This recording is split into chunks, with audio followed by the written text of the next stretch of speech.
Hey everyone, good morning and welcome back. I hope you're doing amazing today.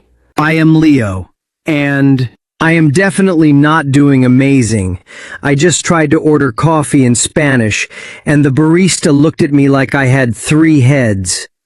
Oh no, what happened? Did you mix up your words again? I wanted to say small coffee, and somehow I said something that apparently means small horse. So that's my morning so far. Okay, that is exactly why today's episode is going to be so useful for so many of you. Today you'll learn simple, practical phrases and mindset tricks for dealing with the stress of speaking a language you're not fully comfortable in.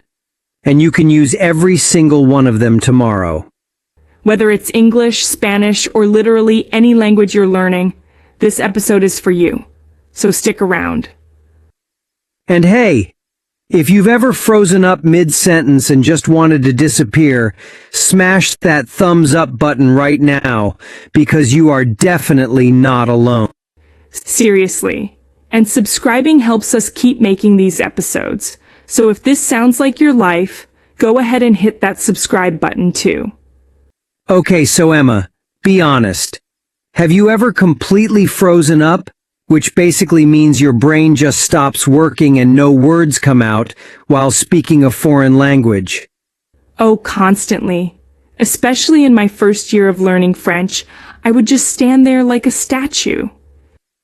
See, that's comforting actually, because I thought it was just me being dramatic. No, it happens to literally everyone. And today we're going to break down why it happens and what you can actually do about it. Let's get into it, because I have a feeling a lot of our listeners are nodding along right now. Okay, so let's start with the obvious question. Why does our brain just shut down when we have to speak a language that isn't our first one? Honestly, for me it's this fear of making a mistake in front of people, like I'd rather say nothing than say something wrong. That's so real, and it usually comes from being self-conscious, which means you're overly worried about how other people see you or judge you. Yes, exactly. I get so self-conscious that I basically rehearse a sentence 50 times in my head before I say it out loud. Wait, 50 times? That seems a little excessive, even for you. Okay, maybe not 50, but I definitely overthink it, which means I spend way too much time analyzing every little detail instead of just talking. Oh, so overthinking is basically when your brain won't let the sentence out because it's too busy double-checking the grammar first. Exactly. And by the time I've finished checking the grammar in my head, the conversation has already moved on to a completely different topic. That happened to me once at a work meeting. I was so busy preparing my sentence that I missed my chance to say it at all. That's the worst. And it's also how you end up feeling tongue-tied, which means you physically can't get the words out even though you know them. Oh, I love that expression. So being tongue-tied is like your mouth and your brain just stop talking to each other for a second. Exactly. It's like your tongue gets literally tied in a knot, which obviously isn't true, but that's what it feels like. Okay, so here's a question then. What actually helps when you're standing there feeling tongue-tied and panicking? Honestly, the biggest thing that helped me was learning to just brush it off, which means not letting a small mistake bother you and moving on quickly. Wait, seriously, you just brush off mistakes now, because a year ago you'd apologize for 10 minutes straight. No, I used to spiral, but now if I mess up a word, I just brush it off and keep talking, because stopping to panic makes it way worse. That's actually such good advice, because most native speakers don't even notice small mistakes. They're just listening to understand you. Right, and honestly, people appreciate the effort way more than we expect. Nobody's sitting there judging our verb conjugations. True. And I think it also helps to remember that even slip-ups, which are just small accidental mistakes, are a totally normal part of learning. Oh, so a slip-up is basically a tiny mess-up, not a full disaster. Exactly. Like saying small horse instead of small coffee. That's a classic slip-up, not the end of the world. Thank you for reminding me of my trauma from this morning. I really appreciate that. I'm just saying, that barista has probably heard way weirder things than that. That's true, actually. And honestly, I think a lot of the stress comes from not giving ourselves permission to be beginners. That's such a good point. We really need to cut ourselves some slack, which means being kinder to ourselves instead of expecting perfection. I love that phrase. So cutting yourself some slack basically means stop being your own harshest critic. Exactly. Because when you're learning something new, you're allowed to be a little rough around the edges. And honestly, the more I practice, the more I feel like I'm starting to get the hang of it, which means you're finally becoming comfortable and confident with something. Oh, so getting the hang of speaking under pressure just takes repetition, like any other skill. Exactly. The first 100 conversations are terrifying, and then suddenly conversation 101 feels almost normal. That's encouraging, because sometimes I rack my brain trying to remember a word, and I forget that it's a normal part of the process too.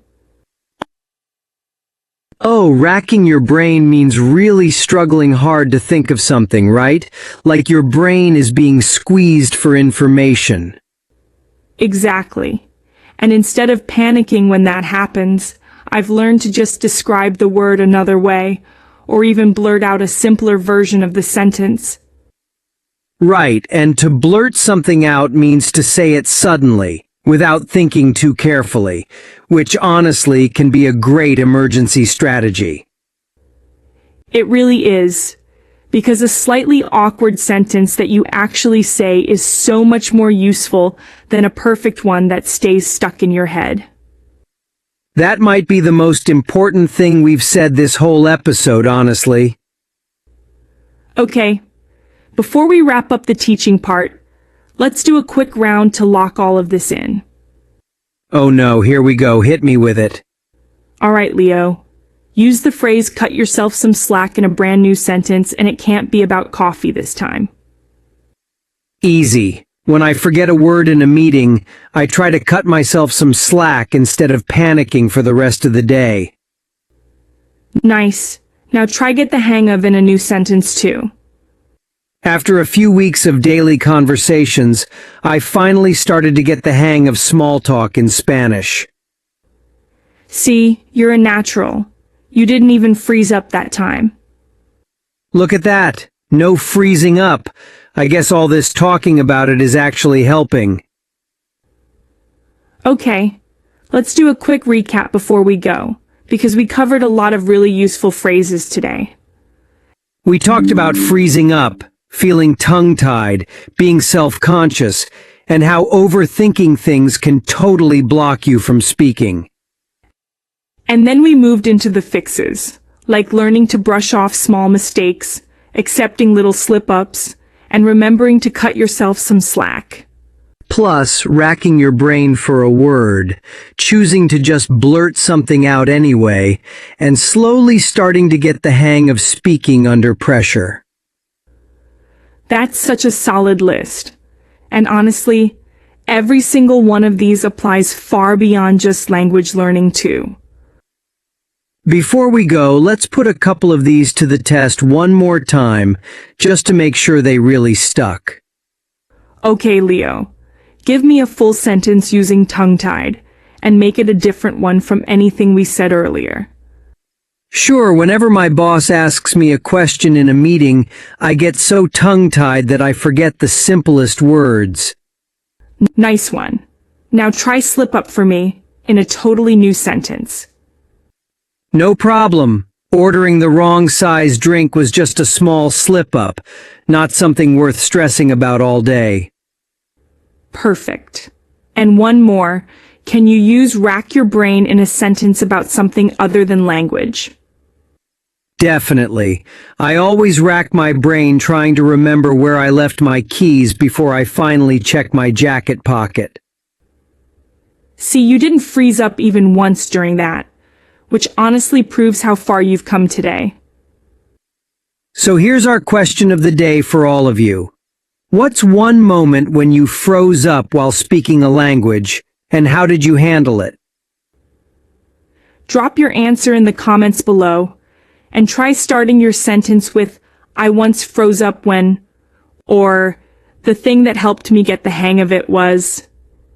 We genuinely love reading these, and it's such great writing practice for you too, so don't be shy about sharing.